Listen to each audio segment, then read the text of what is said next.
So I've got some good news for you, Jacksonville Jaguars fans. And I know that'll be music to your ears because, frankly, the last two seasons haven't given you much to look forward to, sans Trevor Lawrence. We all know Urban Meyer was a colossal failure, an epic disaster, and a dumpster fire of monumental proportions. In fact, I'll go on record and say that he was the worst coach, both on and off the field, that I've ever seen in my time of following the National Football League. However, mercifully, that experiment came to a smashing halt after just 13 games.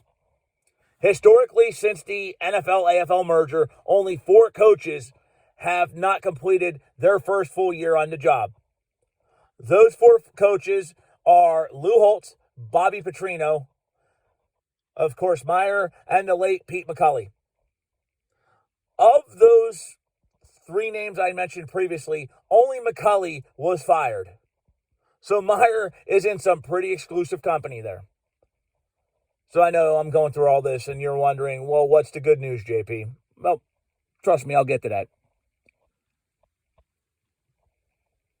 Take a look at what happened to these teams after these coaches were fired before the end of season 1 or left on their own accord like Petrino and Holtz did going back to the college game. Start first with the Jets. They were the first to go through this fiasco. Very next season, they hired the late Walt Michaels.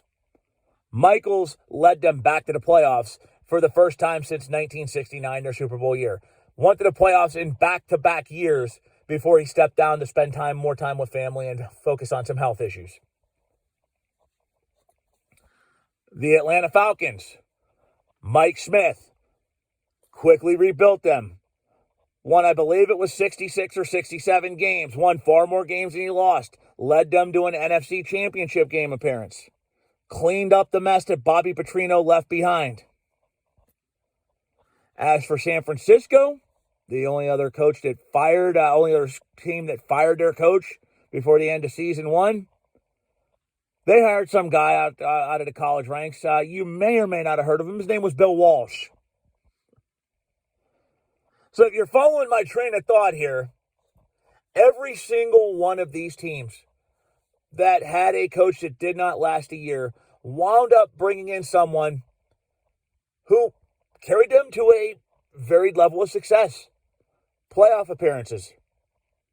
In the case of Bill Walsh, a dynasty.